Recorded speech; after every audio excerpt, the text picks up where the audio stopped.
ఇంట్లో పన్నీర్ టిక్కా చేయమన్నా చూడండి. ఫస్ట్ పన్నీర్ని 4 పీసెస్ చేసుకోండి. ఇలా చేసుకున్న తర్వాత ఒక ప్లేట్లోకి పెరుగు తీసుకోండి, కారం వేసుకోండి, సాల్ట్ వేసుకోండి, పసుపు వేసుకోండి, పన్నీర్ మసాలా వేసుకోండి, అల్లం వెల్లుల్లి పేస్ట్ వేసుకోండి, బాగా కలుపుకోండి. ఇలా కలిపిన తర్వాత పన్నీర్ వేసుకోండి, బాగా కలుపుకోండి. ఇలా కలిపిన తర్వాత ఒక ప్యాన్ పెట్టుకొని ఆయిల్ వేసుకోండి.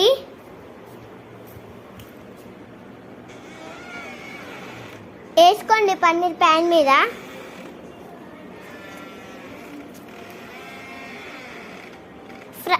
ఫ్రై అయిన తర్వాత తిప్పుకోండి. కొత్తిమీర వేసుకోండి, ప్లేట్లోకి సరి వేసుకోండి. ఇంతే ఫ్రెండ్స్, నచ్చితే లైక్ చేయండి.